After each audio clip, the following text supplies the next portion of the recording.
আসসালামু আলাইকুম। আমি ইমরান। আজকে আপনাদেরকে দেখাবো কিভাবে ফেসবুকে ফলো বাটনটি আনতে হয়। এক্ষেত্রে 18 বছরের নিচে এবং 18 বছরের বেশি যারা, তাদের ক্ষেত্রে দুই সিস্টেম। প্রথমে আমি দেখাচ্ছি যে 18 বছরের উপরে যারা, তারা কিভাবে ফেসবুকে ফলো বাটনটি আনবেন। তাদের জন্য কাজটি খুবই সোজা। তারা মোবাইল ভার্সনে mobile.facebook.com-এ গিয়ে ফলোয়ার্স বা ফলোইং লেখা থাকে এই অপশনটিতে প্রবেশ করবেন। আমি আপনাদেরকে দেখিয়ে দিচ্ছি। হ্যাঁ, এই জায়গায় একটা বাটন আসবে যে টার্ন অন ফলো, সেটি অন করলেই আপনাদের ফলোয়ার অপশনটি এসে যাবে।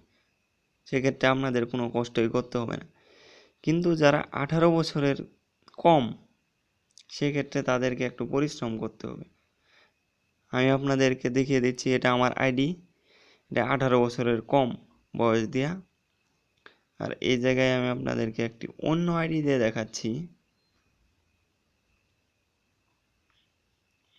যে আমার ফলো বাটনটি নেই।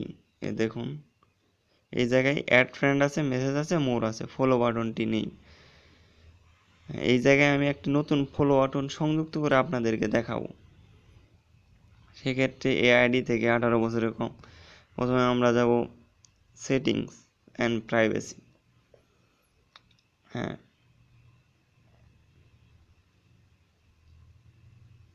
তারপরে যাব আমরা প্রাইভেসি। তারপর এই জায়গায় include public as an opinion in your audience, এই অপশনটা শুধু যারা 18 বছরের নিচে তাদের আইডির ক্ষেত্রে আসবে, অন্য কোনো আইডির ক্ষেত্রে এই অপশনটি থাকবে না।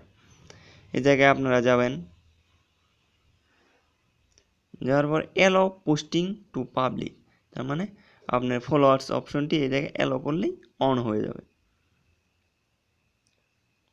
আমি অ্যালো করে দিলাম। অ্যালাউ করে দেওয়ার পরে দেখুন সেই অপশনটি আর নেই এই জায়গায়। এখন আমি আমার অন্য আইডি দিয়ে আপনাদেরকে দেখাচ্ছি যে এই জায়গায় ফলো বাটনটি এসেছে কিনা। হ্যাঁ, এই যে ফলো বাটনটি এসে গেছে। এভাবে আপনারা আপনাদের আইডিতে ফলো বাটন অ্যাড করতে পারেন সহজেই। আর এই পোস্টটা হয়তো আপনারা ফেসবুকে বা কোনো জায়গায় এত সুন্দরভাবে বুঝতে পারবেন না। আর আপনাদের যদি ভিডিওটি ভালো লেগে থাকে তাহলে অবশ্যই 2 মিনিট স্কুলকে সাবস্ক্রাইব করুন। সামনে নিত্য নতুন অনেক ভিডিও আমরা বের করব। আর আমাদের চ্যানেলের সাথেই থাকুন। ধন্যবাদ ভিডিওটি দেখার জন্য।